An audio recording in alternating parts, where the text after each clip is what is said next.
சிறகடி காசை அடுத்த வர எபிசோடில் பார்த்திங்க அப்படின்னா, இந்த மாதிரி மீனாவோட அம்மாவோட கடையை பார்த்திங்க அப்படின்னா எடுத்திருப்பாங்க. கரும்பு ஜூஸ் கடையும் எடுத்திருப்பாங்க. இது எல்லாமே ரோகிணியும் சிந்தாமணியும் சேர்ந்து செஞ்ச வேலை.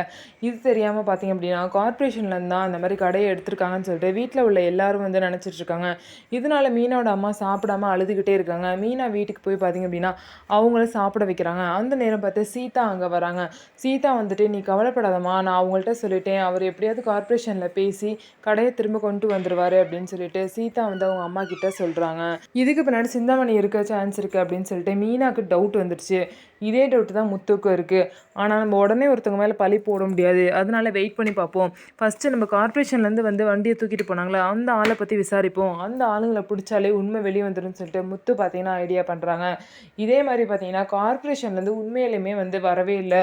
அதனால அருண் என்னதான் கார்ப்பரேஷனில் விசாரித்தாலும் அவருக்கு வந்து வேணுங்கிற டீட்டெயில்ஸ் கிடைக்காது. முத்து தான் பார்த்தீங்க அப்படின்னா சூதனமாக யோசிச்சு எங்கே யார்கிட்ட விசாரிக்கிறோமோ விசாரித்து திரும்ப வந்து கடையை கொண்டு வர போகிறாரு. ஸோ என்ன நடக்க போகுது அப்படின்னு சொல்லிட்டு வெயிட் பண்ணி பார்க்கலாம். நம்ம வீடியோ உங்களுக்கு பிடிச்சிருந்தா நம்ம வீடியோவை லைக் பண்ணிக்கோங்க. மறக்காமல் நம்மளோட சேனலை சப்ஸ்கிரைப் பண்ணிவிட்டு பாருங்கள்.